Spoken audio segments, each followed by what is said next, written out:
On parle souvent du courage de ceux qui partent. Mais aujourd'hui, j'aimerais te parler d'un autre courage, celui dont personne ne parle, celui des mains qui tiennent, des voix qui apaisent et des silences qui soutiennent. Tu sais, le courage invisible de ceux qui entourent la mort. Bienvenue dans la saison 5 de Sweet Papy Podcast.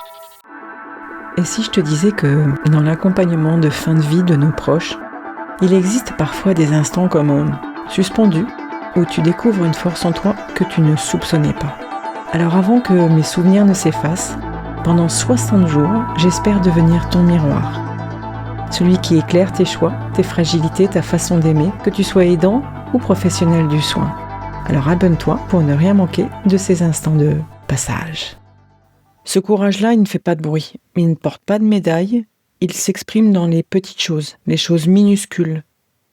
Comme une main posée, un regard qui ne fuit pas, un souffle retenu pour ne pas pleurer trop fort.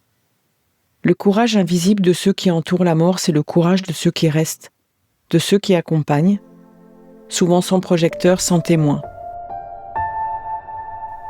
Je venais de rentrer chez moi, laissant une fois de plus Sweet Papy loin de moi, entre les mains des autres. Il était très fragile et je sentais que c'était une des dernières fois que je le voyais.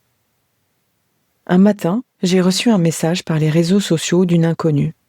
« Bonjour Anne, je suis aide-soignante de l'équipe de nuit.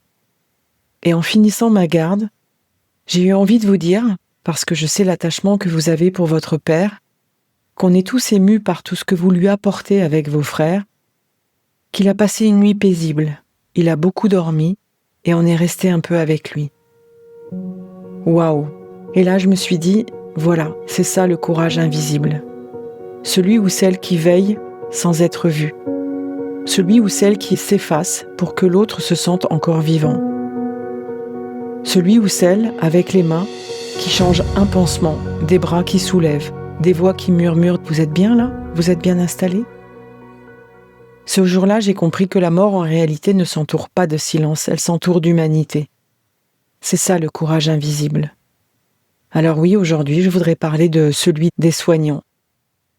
Et aussi des enfants, des conjoints, de nous, des aidants. Celui qu'on ne célèbre jamais, mais qui maintient le monde debout dans les chambres où la vie s'éteint doucement.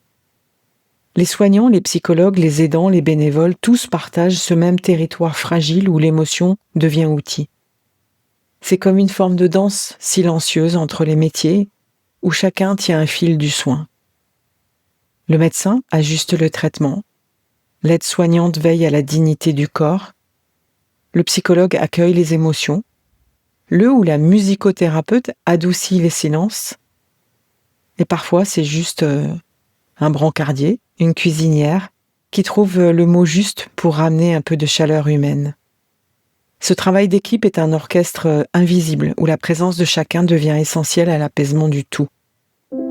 Alors j'espère que dans cet épisode, tu pourras reconnaître aussi ton propre courage, sans le comparer. Et puis alléger la culpabilité de ne pas être assez fort. Sans doute trouver du sens à ton rôle d'accompagnant.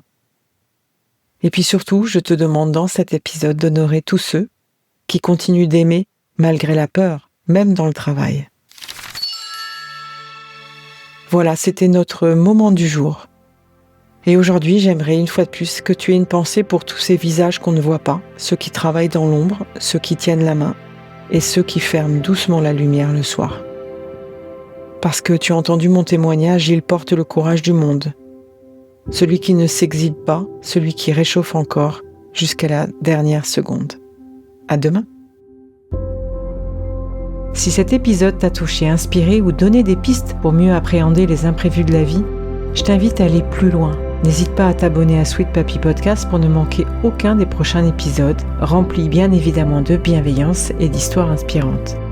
Et puis partage s'il te plaît cet épisode avec quelqu'un qui pourrait en tirer des enseignements précieux.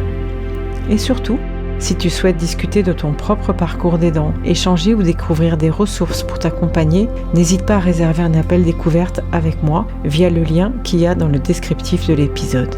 Sache que ton histoire, ton expérience et tes questions méritent d'être entendues. À très bientôt et prends soin de toi.